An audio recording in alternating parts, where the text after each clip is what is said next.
Hello. Hello. Hello, I'm Patty Skilk, and I'm a member of the League of Women Voters of the Greater Dayton area.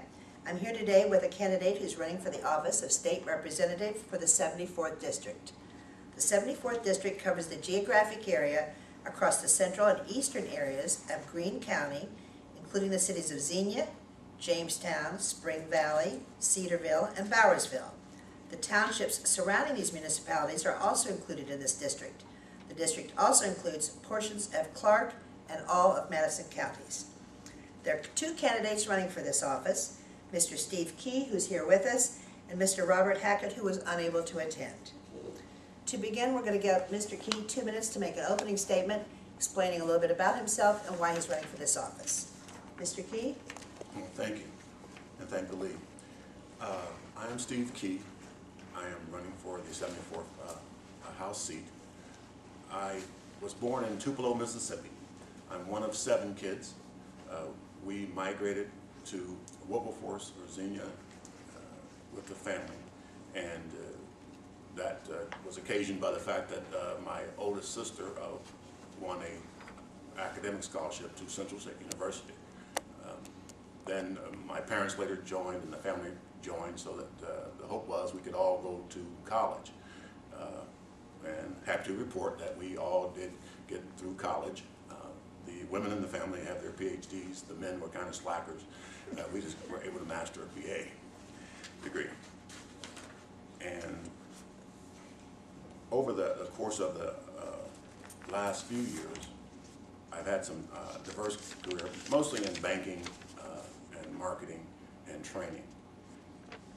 The district, as she noted, has been reconfigured, and the lion's share of the district is Xenia and Madison, London, Ohio. One of the reasons I thought it would be important that I ran for this office was the issue of issue 5, and that was the whole issue of basically attack on the firefighters and police personnel, and I thought that that was not the right way to go, and I believe that your candidate should support your people who are putting their lives at risk to save ours.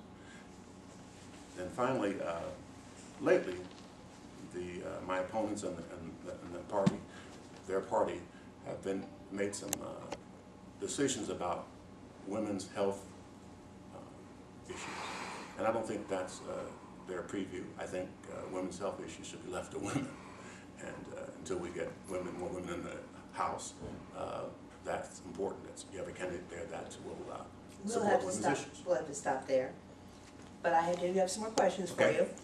you. These questions were submitted by a committee of members of the League of Women Voters.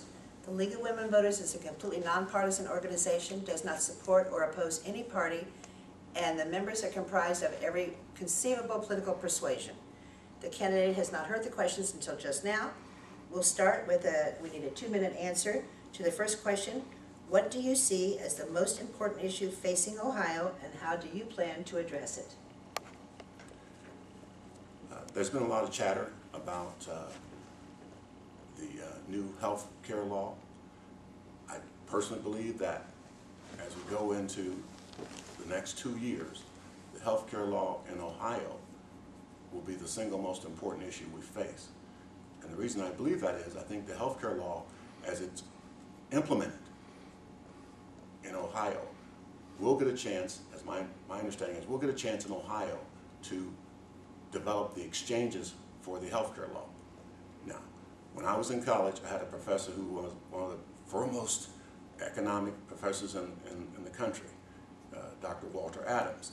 And Dr. Walter Adams was also one of John Kennedy's economic advisors. And his mantra was that competition was the lifeblood of this society.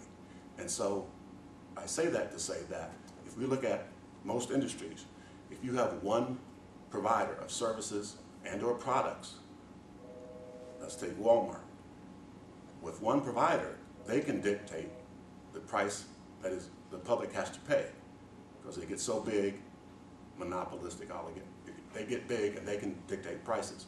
So as the exchanges come in, the exchanges are the lifeblood of having not one choice in healthcare providers, but having 3, 4, and 5 choices. That drives the price of what you as consumers and I as consumers will pay when we go to get our services. And so I believe that's going to be a very important issue, and I think the people at the Ohio House, as we vote on those issues, need to have that in mind. Everyone says they're for competition, but let's see it in action. Thank you. The next question is, when state revenues rise, do you support returning some of that revenue to local schools and municipalities, or would you support further reductions in state taxes? Please explain why, and you have 2 minutes. Maybe not a popular idea I'm going to suggest here, but I think I came out of the banking industries, and I think that in banking, what we've seen is that if you're growing your small businesses, your medium-sized businesses, and if you're good enough to attract larger businesses, industry in the district, your hope is that you can grow jobs. Most of them are created by small, medium businesses, and that you can keep with the revenues coming in, revenues from sales and services provided, and not have to raise taxes.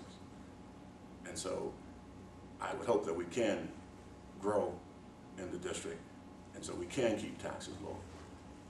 I think the issue of giving money back, the surplus, I think you're saying, is that surplus should be kept in the rainy day fund. And the issue of giving it back to the schools, I don't think not so fast. I think the school funding issue is a whole separate issue, and I think that if we try to understand some of the school funding has been deemed unconstitutional, but no one has really had the courage, I think, on the state level to take it on and get into the weeds and say, hey, let's stop worrying about getting reelected and let's solve this problem. If I'm a one-term candidate, so be it. We need to get in and solve the school funding problem. Thank you. Our last question, do you have a specific project you would like to see accomplished if you are elected? And again, you have 2 minutes. Okay. Now, I think basically, and as my literature and that information is passed out, hopefully a lot of it's passed out, but it highlights the fact that I was endorsed by the Ohio Association of Professional Firefighters. That's a 10,000 strong union. And I think they did that because I literally walked the streets to help defeat the Cedarville fire. And that's important. I think that we've got to look at this thing called the heartbeat bill. And that's a very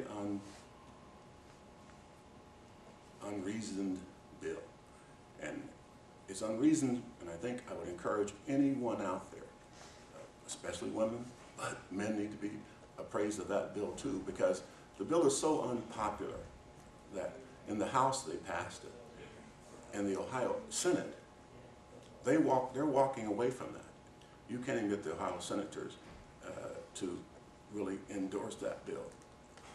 It's draconian, it's wrong, and that's something we need to go back and readdress, because what it really is, it's an attack on women's health care.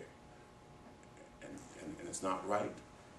And then the bottom line is, if you do what they want to do in that bill and defund the ability for females and women to get mammograms, that's a health care issue. That's not an issue about anything else but a woman's right to make her own health care decisions. Thank you, Mr. Key. In closing, you have 1 minute to make any final statement you choose. Thank you. You know, in less than a month plus a couple of days, you'll be deciding about who should represent you in the State House.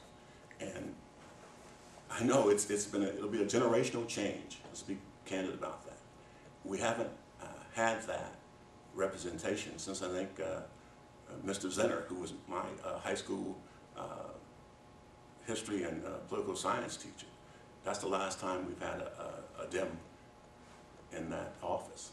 And so, but I think because of some things like the Cedarville 5 and the healthcare issue for women, I think we really have a chance to get me, not because I'm egotistical to think that I'm that good, but some of the bills have been that bad. And I would hope that you would vote for me and encourage you to look at the literature and get to know me. Thank you, Mr. Key. You've just heard the views of Steve Key, who's running for state representative for the 74th District. Thank you for your participation. The League of Women Voters would like to encourage all candidates to run an issues-oriented campaign. Also, the League is maintaining a hotline beginning October 18th. Any questions you may have about your polling place, voter identification required, anything at all, you can call that hotline anytime from October 18th through Election Day. The number is 228-4041, 228-4041. Thank you.